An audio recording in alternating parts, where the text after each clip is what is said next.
పాలనా యంత్రాంగం మొత్తాన్ని ఘాట్లో పెడతా ఉన్నాము. చిన్న భిన్నమైనటువంటి పాలనా యంత్రాంగం వ్యవస్థలు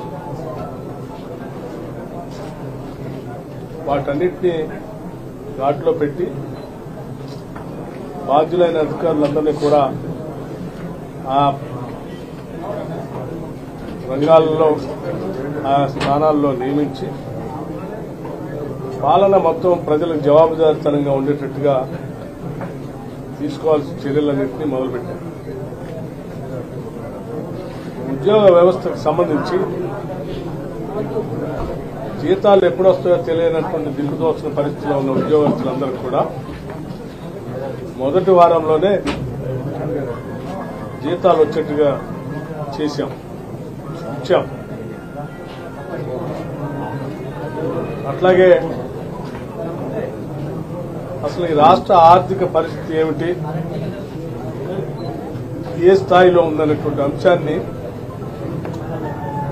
చట్టసభల ద్వారా రాష్ట్ర ప్రజలందరికీ, స్టేక్ హోల్డర్స్ అందరికీ వాస్తవ విషయాన్ని తెలిసేటట్టుగా ఎక్స్రే లాగా మొత్తం ప్రజలందరికీ తెలియజెప్పేటట్టుగా చేశాం.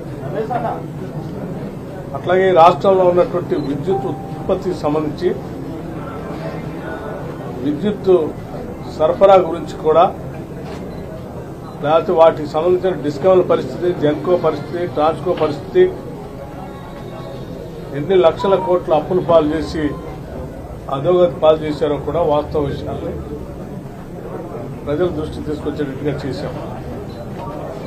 వ్యవసాయానికి సంబంధించినటువంటి రైతులకి మొత్తం ఆ శాఖ మొత్తాన్ని సమీక్ష చేస్తూ ప్రజలకు జవాబుదారీతనంగా ఉండేటట్టుగా భూసార పరీక్షలతో పాటు ఎప్పటికప్పుడు రైతులకు అందుబాటులో ఉండేటట్టుగా వ్యవస్థను సమాయత్తం చేస్తూ ఉన్నాం. ఇరిగేషన్ శాఖకు సంబంధించి ఇప్పటికే ఇరిగేషన్ సంబంధించిన మంత్రి ఉత్తమ్ కుమార్ రెడ్డి గారి ఆధ్వర్యంలో గత 10 ఏళ్లుగా దాదాపు 1,00,000 కోట్ల పైబడి కాళేశ్వరం కార్పొరేషన్ పేరు మీద అప్పులు తీసుకుని వచ్చి ఖర్చు పెట్టి కట్టినటువంటి కాళేశ్వరం ప్రాజెక్టు అధోగతి పాలైతే దాని వాస్తవ పరిస్థితులు ఏంటో అక్కడికి వెళ్లి నేరుగా రాష్ట్ర ప్రజలకి తెలిసేటట్టుగా వాస్తవ విషయాలు అక్కడికి అర్థమయ్యేటట్టుగా పాలన ద్వారా ప్రజలకు చూపించాం. మీ అందరికీ తెలిసిన మిషన్ భగీరథ, దాని సమీక్షలు జరుగుతూ ఉన్నాయి. వాటి విషయాలన్నీ కూడా బయటకు వచ్చినప్పుడు అవి ఎట్లా ఉంటాయో గందరగోళ పరిస్థితిలో ఉంది. పోలీసు యంత్రాంగం ప్రక్షాళన కార్యక్రమమే కాకుండా ప్రజలకి అతిపెద్ద సవాలుగా మారినటువంటి డ్రగ్, నార్కోటిక్స్, మత్తు మందుల పైన ఉక్కు పాదంతో ఈ ప్రభుత్వం ఆ డ్రగ్స్ సప్లై చేసేటువంటి వాళ్లపైన చర్యలు తీసుకునేటట్టుగా పటిష్టమైనటువంటి వ్యవస్థలను ఏర్పాటు చేశాం. దానికి కావాల్సినటువంటి ఆర్థిక సహాయ సహకారాలతో పాటు ఎస్టాబ్లిష్మెంట్ కూడా అదనంగా ఇచ్చాం. నిధులు కూడా శాంక్షన్ చేశాం. 6 గ్యారంటీలకు సంబంధించి మహాలక్ష్మి రూపేణ ఫ్రీ బస్సు రైడ్ కింద మొదలుపెట్టిన దాంట్లో 6.5 కోట్ల జీరో టికెట్స్, ఇప్పటికే 6.5 కోట్ల జీరో టికెట్స్ ఇప్పటికే రాష్ట్ర వ్యాప్తంగా ప్రవేశపెట్టిన దగ్గర నుంచి రాష్ట్రంలో మహిళలు ఉచిత ప్రయాణాన్ని చక్కగా ఉపయోగించుకునేట్టుగా చేశాం. అట్లాగే ఆరోగ్యశ్రీ కింద 10 లక్షల వరకు పెంచి ప్రజలకి అందుబాటులో తీసుకొచ్చాం. వైద్యాన్ని కుటుంబం 10 లక్షల వరకు ఫ్రీగా ఉచితంగా ప్రభుత్వ ఖర్చుతో వైద్యం చేయించుకున్నట్టుగా చేశాం. విద్యార్థులకు సంబంధించి, విద్యకు సంబంధించి, వైద్యానికి సంబంధించి పకడ్బందీ ప్రణాళికలను తయారు చేస్తా ఉన్నాం. ప్రణాళికా సంఘాన్ని పూర్తిగా నిర్వీర్యం చేస్తే ప్లానింగ్ డిపార్ట్మెంట్ ని ఒకప్పుడు కింది స్థాయి నుంచి స్థానిక సంస్థల నుంచి ప్లానింగ్ బోర్డ్స్ ఉండేవి.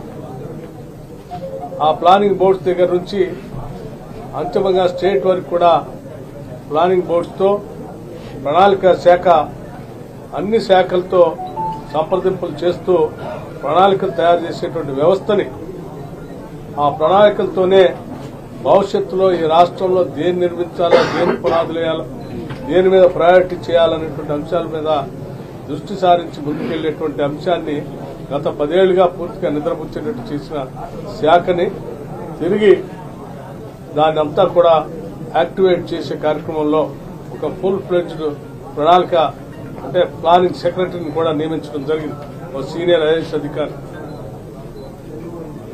ఇలా చెప్పుకుంటూ పోతే రాష్ట్రంలో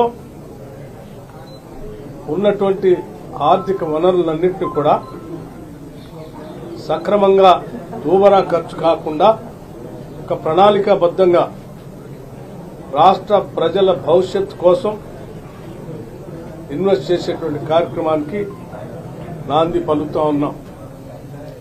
పరిశ్రమల్ని, పెట్టుబడిదారుల్ని రాష్ట్రంలో పెద్ద ఎత్తున ఆహ్వానించడానికి కావాల్సిన చర్యలన్నీ చేపడతా ఉన్నాం. నిరుద్యోగ యువకుల కోసం యూపీఎస్సీ స్థాయిలో యూనియన్ పబ్లిక్ సర్వీస్ కమిషన్ ఏ రకంగా అయితే పకడ్బందీగా ప్రతి సంవత్సరం ఉద్యోగాలు రిక్రూట్మెంట్ చేయడానికి ఒక క్యాలెండర్ ప్రకటించి ఎటువంటి ప్రశ్నాపత్రాలు లీక్ కాకుండా, ఎటువంటి ఫైర్వేలకి తావు లేకుండా నిర్వహించేటువంటి ఆ పోటీ పరీక్షల కోసం రాష్ట్ర పబ్లిక్ సర్వీస్ కమిషన్ కూడా, స్టేట్ పబ్లిక్ సర్వీస్ కమిషన్ కూడా ఆ స్థాయిలో పకడ్బందీగా నిర్మించడం కోసం తీసుకోవాల్సిన చర్యలన్నీ తీసుకుంటున్నాం. నిరుద్యోగ యువత ప్రతి సంవత్సరం ఏ రోజు, ఏ నెలలో ఏ ఉద్యోగాలకు నోటిఫికేషన్ వస్తుందో దానికి అనుగుణంగా ముందు నుంచే ప్లాన్ చేసుకుని పోటీ పరీక్షలు తయారయ్యేటువంటి విధంగా కావాల్సిన వసతులు, ఏర్పాట్లు కూడా ఈ క్యాలెండర్ విధానం ద్వారా అవగతమవుతాం. అలాగే రాష్ట్రంలో ఉన్నటువంటి ఇతర సంక్షేమ రంగానికి సంబంధించిన అనేక అంశాలపైన కూడా లోతుగా అధ్యయనం చేసి ఏ వర్గాలు పూర్తిగా ఈ ఇంక్లూజివ్ గ్రోత్ లో లేకుండా దూరంగా ఉన్నారో ఆ ఇంక్లూజివ్ గ్రోత్ లోకి వాళ్ళు తీసుకొని వచ్చేటట్టుగా కావాల్సిన ప్రణాళికలు కూడా తయారు చేస్తా ఉన్నాం. అంతిమంగా ఈ ప్రభుత్వం ప్రజల ప్రభుత్వం అని, సంపద వనరులు అన్ని కూడా ప్రజలకే పంచబడతాయని, స్వేచ్ఛగా, స్వాతంత్రంగా, వాక్ స్వాతంత్రంతో ఈ రాష్ట్రంలో ప్రజలందరూ కూడా బతకొచ్చని, ఎవరిపైన ఏ ఒత్తిడి లేకున్నటువంటి పాలనని అందిస్తామని మేము స్పష్టంగా ఇప్పటికే రాష్ట్ర ప్రజలకి గతంలో చెప్పాం. ఇప్పుడు ఉద్యోగ వ్యవస్థల ద్వారా సంకేతాలు కూడా పంపిస్తా ఉన్నాం. గత నెల రోజుల నుంచి రాష్ట్రంలో ఏ కుటుంబాన్ని, ఏ వ్యక్తులు తీసుకున్నా మాకు స్వాతంత్రం వచ్చినట్టుగా ఉందయ్యా అని చెప్పి ప్రతి కుటుంబం, ప్రతి వ్యక్తి ఇవాళ అనుకునేటట్టుగా రాష్ట్ర పాలనని అందిస్తా ఉన్నాం. లా అండ్ ఆర్డర్ పైన ఎటువంటి ఉదాసీనత లేకుండా అత్యంత కఠినంగా ఉండేటట్టుగా కూడా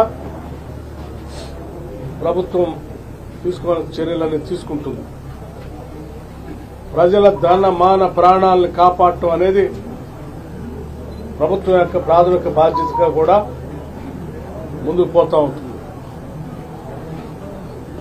ఎక్కడా ఎటువంటి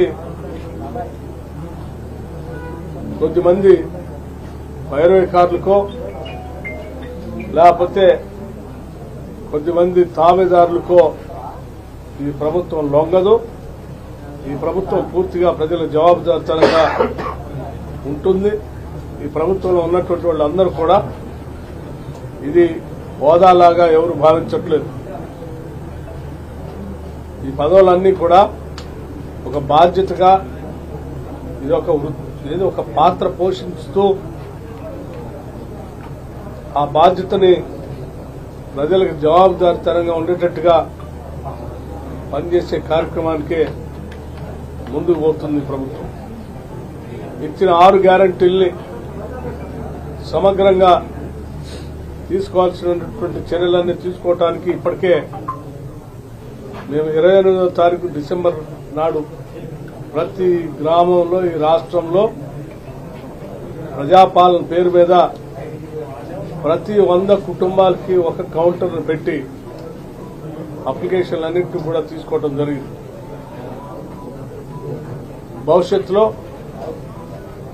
ఈ 6 గ్యారంటీలకు సంబంధించినటువంటి అంశాలను అమలు చేయడం కోసం తీసుకోవాల్సిన చర్యలన్నీ తీసుకుంటూ దానికి సంబంధించిన సమీక్ష కూడా ఎప్పటికప్పుడు చేసుకునే కార్యక్రమం జరుగుతూ ఉంది.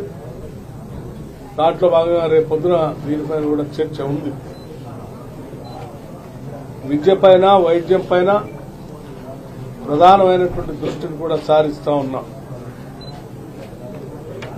పబ్లిక్ యూనివర్సిటీస్ అన్నింటినీ కూడా అంటే ముఖ్యంగా ప్రభుత్వానికి సంబంధించిన యూనివర్సిటీస్ అన్నింటినీ కూడా బలోపేతం చేస్తాం. ఆ యూనివర్సిటీలో చదువుకునేటువంటి విద్యార్థులందరికీ కూడా జరుగుతున్నటువంటి ప్రపంచీకరణలో భాగంగా జరుగుతున్న ఎడ్యుకేషన్ సంబంధించిన కోర్సెస్ ని వాటిలో ఇంట్రడ్యూస్ చేసే కార్యక్రమాన్ని కూడా చేస్తాం. మారుతున్నటువంటి పరిస్థితుల్లో పరిశ్రమకు అవసరమైనటువంటి కోర్సుల్ని డిజైన్ చేస్తూ అటువంటి కోర్సుల్ని ప్రభుత్వ యూనివర్సిటీస్ లో కూడా ఇంట్రడ్యూస్ చేసేటువంటి కార్యక్రమాన్ని ఈ ప్రభుత్వం లోతుగా ఆలోచన చేస్తాం. అలాగే స్కిల్ డెవలప్మెంట్ యూనివర్సిటీస్ కూడా కొన్ని రాష్ట్రాల్లో పెట్టాలని, తద్వారా ఆయా జిల్లాల్లో చదువుకున్నటువంటి విద్యార్థులు సాఫ్ట్ స్కిల్స్ నేర్పించడమే కాకుండా ఉద్యోగానికి పనికొచ్చే ప్రజల అవసరాలు తీర్చేటువంటి స్కిల్స్ ఈ స్కిల్ డెవలప్మెంట్ యూనివర్సిటీస్ ద్వారా కోర్సుల్ని ప్రవేశపెట్టి వాళ్ళందరికీ ఉద్యోగ అవకాశాలు వచ్చేటట్టుగా చేసే కార్యక్రమం కూడా చేస్తా ఉన్నాం.